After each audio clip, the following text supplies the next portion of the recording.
कर घिन रब को राजी बण वञ नेक निमाज़ी कर घिन रब को राजी बण वञ नेक निमाज़ी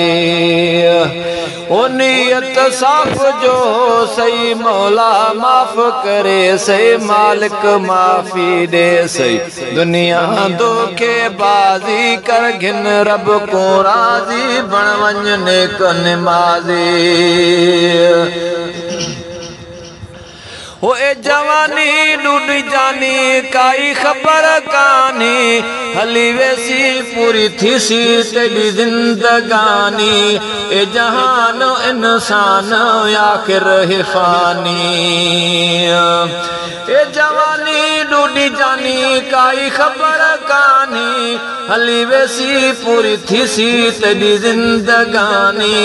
ए जहान इंसान आखिर है फानी कई छोड़ गए नी बादशाह काजी कर घिन रब को राजी बण वञ नेक निमाज़ी कर घिन रब को राजी बण वञ नेक निमाज़ी वो उम्र सारी ते गुजारी बैठे मौत विसारी वैसी मरन क्या कर कब्र है अंधारे गुनाहगार नथी यार कर तो बाजारी वो उम्र सारी ते गुजारी बैठे मौत विसारे वैसी मरन क्या कर कब्र है अंधारे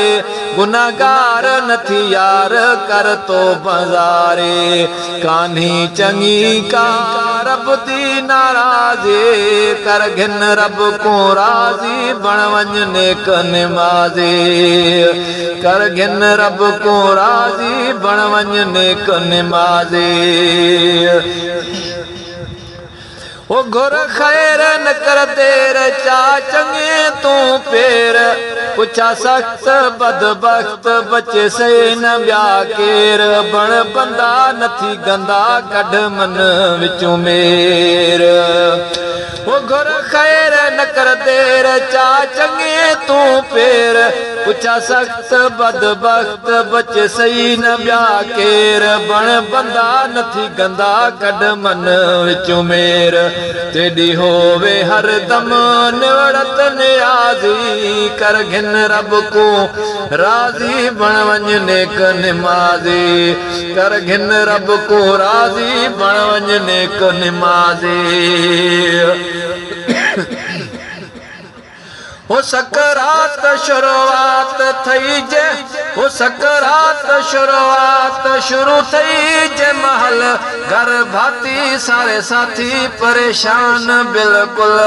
ला इलाहा इल्लल्लाह पढ़ सन पे पल पल हो सकरात शुरुआत शुरू थई जे महल घर भाती सारे साथी परेशान बिल्कुल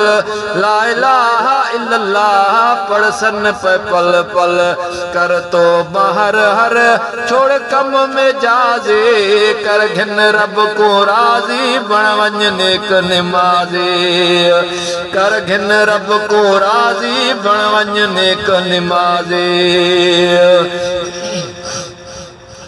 हो कर फिक्र ॾींहुं हशर सिजन जे बराबर ॾींहुं सख़्त ज़बरदस्त ॾुखिया वक़्त वेतर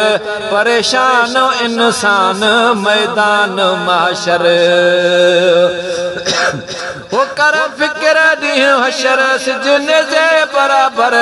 ॾींहुं सख़्त ज़बरदस्त ॾुखिया वक़्त वेतर परेशान इंसान मैदान माशर बेठा रब दे दर ते